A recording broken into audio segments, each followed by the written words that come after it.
Hello friends, आज फिर हम आए हैं अपने एक नए वीडियो के साथ। ये क्लास 10th का वीडियो है।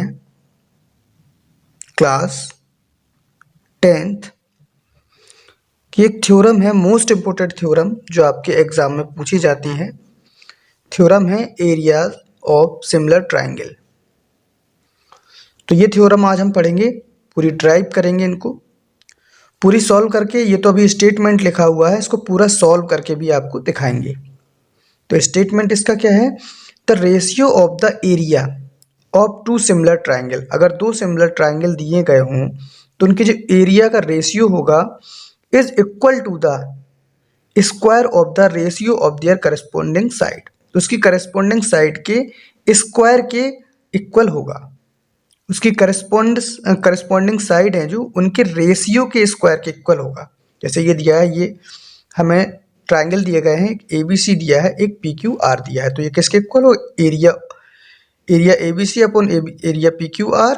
तो AB अपॉन PQ का होल स्क्वायर, AB और PQ, BC QR यानी कि BC QR का whole square, AC upon PR यानी कि AC अपॉन PR इनका स्क्वायर। ये इक्वल हो गए, इनके स्क्वायर के इक्वल होगा। और जो हिंदी मीडियम वाले हैं उनके लिए हमने स्टेटमेंट हिंदी में भी लिखा है। तो ये इस टाइप से है।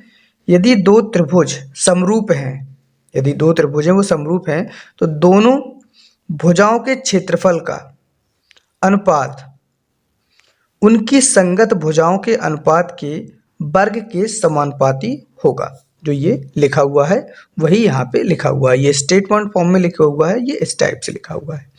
तो ये हमें प्रूव करना है। तो हम चलते हैं, इनको हम क्या करते हैं? प्रूव करते हैं। ये हमने यहाँ पे दोबारा से ट्रायंगल बना दिए हैं, क्योंकि पेज जब हमारा ऊपर जाएगा तो ये ट्रायंगल चले जाएंगे, इसलिए यहाँ पे हमने ये बना लिए हैं। तो सबसे पहले हम लिखेंगे गिवन जो हमें दिया हुआ है। और एक चीज़ और है, भले ही आपको ये जो थ्योरम है वो आती हो, लेकिन अगर आपने उसे एक सिस्टमेटिक तरीके से अगर नहीं लिखा तो आपको उसमें नंबर नहीं मिलेंगे। आपको एक सिस्टमेटिक तरीके से लिखना पड़ेगा, ठीक है? जैसे पहले दिया है गिवन, ये लिखना पड़ेगा, ठीक है? तो शुरू करते हैं हम। तो गिवन और हिंदी मीडियम वाले लिख देंगे इसी जगह पर दिया है। तो हमें दिया क्या है? हमें दो सिमिलर ट्राइंगल दिए गए हैं, ठीक है? तो हम लिखेंगे दिया है हमें triangle ABC and triangle PQR। दो ट्राइंगल ये दिए गए हैं और ये कैसे हैं? सिमिलर हैं। तो हम यहाँ पे लिख देंगे triangle ABC similar triangle PQR, ये है। अब प्रूव क्या करना है? तो हम लिखेंगे टू प्रूव। जो हिंदी मीडियम वाले लिखेंगे वो लिखेंगे सिद्ध करना है। वहां पे पूरा ये लिख देंगे हम, ये जो लिखा हुआ है ये वाला पार्ट लिख देंगे। Area triangle ABC upon area triangle PQR is equal to AB upon PQ का स्क्वायर, BC अपॉन QR का स्क्वायर, AC अपॉन PR का स्क्वायर। तो इस जगह पर ये लिख देंगे। अब हम दोबारा से नहीं लिख रहे हैं, हमने बता दिया है कि आपको ये यहाँ पे लिखना है। टू प्रूव हो गया, ठीक। इतना करने के बाद फिर हम क्या करेंगे? हम एक परपेंडिकुलर ड्रॉ करेंगे A से किस पर? BC पर। A से BC पर एक परपेंडिकुलर ड्रॉ करेंगे हम ये, और एक P से किस पर? QR पे एक परपेंडिकुलर ड्रॉ करेंगे, ठीक। तो अब लिखेंगे क्या? कंस्ट्रक्शन लिखेंगे। तो इस पर हम बताएंगे कि हमने किया क्या है, ठीक है? तो कंस्ट्रक्शन में हम लिखेंगे ड्रॉ, इसको हम मान लेंगे M और इसको N। Draw AN perpendicular to BC and PN perpendicular to QR, ठीक है? इतना बता दिया हमने, ये कंस्ट्रक्शन हो गया, ठीक है। अब हम इसको करते हैं प्रूव, ठीक है? अब यहाँ पे लिखेंगे प्रूफ। ये होता है तरीका इसको सॉल्व करने का। तो प्रूफ लिखेंगे अब यहाँ से हम इसको सॉल्व करना स्टार्ट करते हैं। तो वी नो दैट यहीं पे हिंदी मीडियम वाले होंगे वो लिख देंगे, हम जानते हैं कि एरिया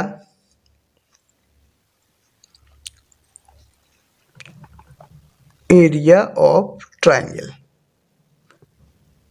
का एरिया क्या होता है, 1/2 इंटू बेस इंटू हाइट, ये होता है ट्राइंगल का एरिया। ये तो हम लोग जानते ही हैं। तो हम निकालेंगे एरिया ऑफ ट्राइंगल एबीसी का एरिया निकालेंगे। तो यहाँ पे लिख देंगे एरिया किसका निकालेंगे, ट्राइंगल एबीसी का, इज इक्वल टू क्या हो जाएगा 1/2 इंटू क्या बेस। अब एबीसी ट्राइंगल में बेस क्या है, बीसी है, तो बीसी इंटू हाइट क्या हो जाएगी जो परपेंडिकुलर होगी, एम। तो इक्वेशन नंबर क्या हो गया, फर्स्ट हो गया। सिमिलरली यहाँ पे लिखेंगे सिमिलरली या इसी तरह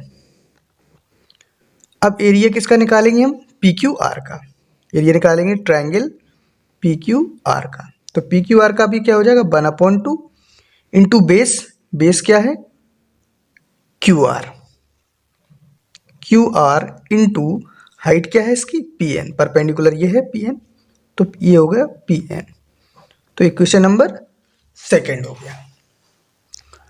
अब हम क्या करेंगे, फर्स्ट को सेकंड से डिवाइड कर देंगे। यहाँ पे लिखेंगे हम इक्वेशन फर्स्ट डिवाइड सेकंड। तो यहाँ पे क्या लिखेंगे, क्या हो जाएगा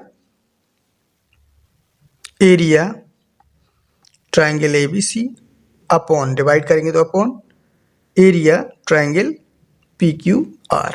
तो यहाँ से क्या हो जाएगा 1/2 into B C into A M upon 1/2 into ये क्या है Q R into P N. तो यहाँ से 1/2 कैंसिल हो गया। तो हमें यहाँ से क्या मिला, यहाँ से हमें क्या मिल जाएगा B C upon Q R into A M upon P N. ये क्वेश्चन नंबर क्या हो गया हमारा, थर्ड हो गया। ये क्वेश्चन नंबर में क्या मिल गया, थर्ड मिल गया। अब चलते हैं हम आगे। अब इतनी चीज दिखा दी हमने, अब हम लिखेंगे नाउ इन ट्राइंगल हम इतना लेंगे A B M and P Q N, ये ले रहे हैं ट्राइंगल पी क्यू एन। हमने कितना लिया, ये लिया ए बी एम, ये वाला ट्राइंगल लिया हमने, और यहाँ पे ये वाला लिया पी क्यू एन, इतना ट्राइंगल लिया हमने। तो हम इसमें लिख देंगे angle B is equal to angle Q.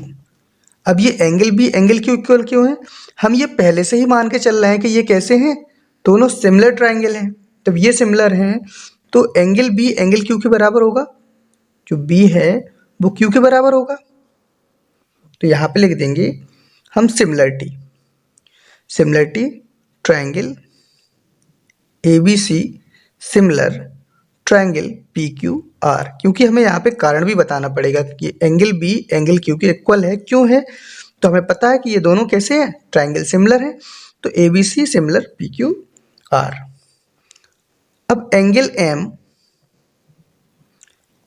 M ये वाला जो एंगल है वो इसके इक्वल होगा, क्योंकि ये देखो ये 90 है तो इस साइड वाला भी 90 होगा, तो ये एंगल इसके इक्वल होगा क्योंकि ये कैसा है 90 डिग्री है।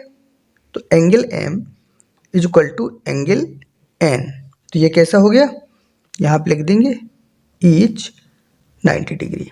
अब देखो जब दो चीज़ें हमने इक्वल दिखा दी तो सिमिलरिटी के लिए दो चीज़ें काफ़ी होती हैं सिमिलर दिखाने के लिए।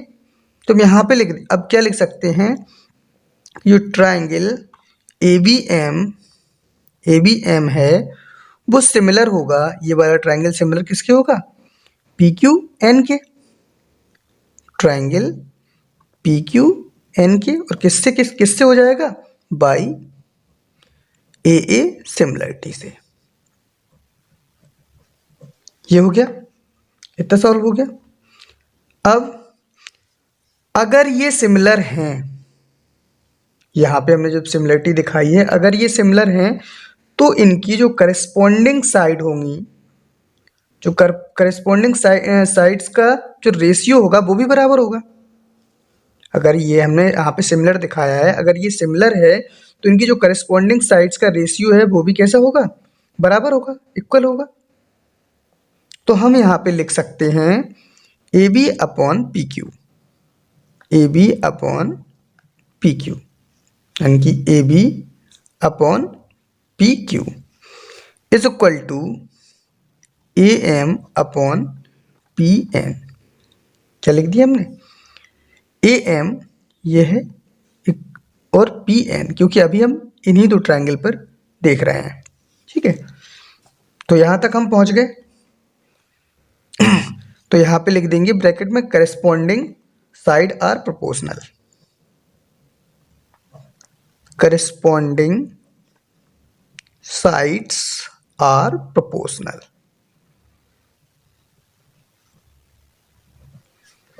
ठीक है, और ये इक्वेशन कौन सा हो जाएगा, फोर्थ इक्वेशन हो जाएगा। ये थर्ड था और ये क्या हो जाएगा, इक्वेशन नंबर फोर्थ हो जाएगा। अब देखो यहाँ से हम क्या देखते हैं कि देखो A M upon P N की जगह पर क्या लिख सकते हैं, A B upon P Q लिख सकते हैं। यानी कि इस जगह पर हम A B upon P Q लिख सकते हैं, क्योंकि A M upon P N, A upon P N के इक्वल क्या है, A B upon P Q. तो इसमें हम पुट कर देंगे। तो यहाँ पे हम किस टाइप से लिख देंगे, ए बी यहाँ पे लिख देंगे from equation third and fourth. क्या लिखेंगे, from equation third and fourth. Third and fourth से क्या हो जाएगा, यहाँ पे हम लिखेंगे area triangle A B C upon area triangle P Q R. तो क्या हो जाएगा, B C upon Q R, B C upon Q R into, अब A M upon P N है तो A M upon P N की जगह पर क्या लिख देंगे हम, A B upon P Q, A B upon P Q, ये लिख देंगे हम। इसको हम क्या बोल देंगे, इक्वेशन नंबर 5 बोल देंगे। ये हमने बोल दिया इक्वेशन नंबर 5। अब अगर triangle A B C similar है ट्राइंगल पी क्यू आर के, पेन थोड़ा सा बंद हो रहा है, पेन हम दूसरा यूज करते हैं। ये इसके कैसा था, A B C P Q R के कैसा था, सिमिलर था ये पी क्यू आर। तो अब हम क्या लिख देंगे यहाँ पे, यहाँ क्या हो जाएगा, A B upon P Q, यानी कि A B upon P Q is equal to क्या हो जाएगा, B C upon Q R. ये तो हो जाएगा, तो B C upon Q R is equal to A C upon P R, A C upon P R. इसको हम लिख लेते हैं इक्वेशन नंबर 6। ये हमने इक्वेशन नंबर 6 लिख लिया। अब हम यहाँ से क्या देखते हैं, हम इक्वेशन नंबर 5 देखेंगे और 6 देखेंगे। तो देखो यहाँ पे A B upon P Q को हम B C upon Q R लिख सकते हैं। देखो A B upon P Q is equal to B C upon Q R is equal to A C upon P R. तो देखो A B upon P Q को हम B C upon Q R लिख सकते हैं इस जगह पर, क्योंकि A B upon P Q के इक्वल क्या है, B C upon Q R. तो इसकी जगह पर हम क्या लिख देंगे, B C upon Q R. ठीक है, तो अब यहाँ पे लिख देंगे हम area triangle A B C upon area triangle P Q R. तो यहाँ पे क्या हो जाएगा, B C upon Q R है। अब A B upon P Q को किसके equal, B C upon Q R के इक्वल लिख देंगे। तो B C upon Q R इसके इक्वल लिख दिया। अब देखो बी सी क्या हो जाएगा, B C upon Q R, B C upon Q R 2 बार है तो BC अपॉन QR का हम क्या लग सकते हैं यहाँ पे, स्क्वायर, ये लिख सकते हैं। अब इसी तरीके से जैसे BC अपॉन QR का लिखा है वैसे हम AB अपॉन PQ का लिख सकते हैं, BC अपॉन QR का भी लिख सकते हैं जो हमने लिखा है, और इसी तरीके से हम AC अपॉन PR का भी लिख सकते हैं, सभी का स्क्वायर लिख सकते हैं। तो अब हम यहाँ पे लिख देंगे जो हमारा फाइनल है, जो आंसर है वो आएगा area triangle ABC upon area triangle PQR is equal to AB upon PQ का whole square is equal to ये BC अपॉन QR का whole square is equal to AC upon PR का whole square. यही हमें prove करना था, ये हमने प्रूव कर लिया। आशा करते हैं कि वीडियो आपको पसंद आया होगा, अच्छा लगा होगा, क्वेश्चन ये आपको समझ में आया होगा। और अगर क्वेश्चन समझ में आया है, ये थ्योरम अगर आपको समझ में आई है, तो आपसे एक हम्बल रिक्वेस्ट है, प्लीज़ वीडियो को लाइक ज़रूर करें और एक कमेंट भी ज़रूर करें, और चैनल अगर सब्सक्राइब न किया हो तो चैनल को सब्सक्राइब भी कर लें। मिलते हैं आपसे अगले वीडियो के साथ क्लास 10 का मोस्ट इम्पोर्टेंट क्वेश्चन के साथ, जो हमारे यूपी और MP दोनों बोर्ड के लिए मोस्ट इम्पोर्टेंट क्वेश्चन हैं, उनके हम वीडियो लेके आएंगे। मिलते हैं नेक्स्ट वीडियो में। Thank you so much.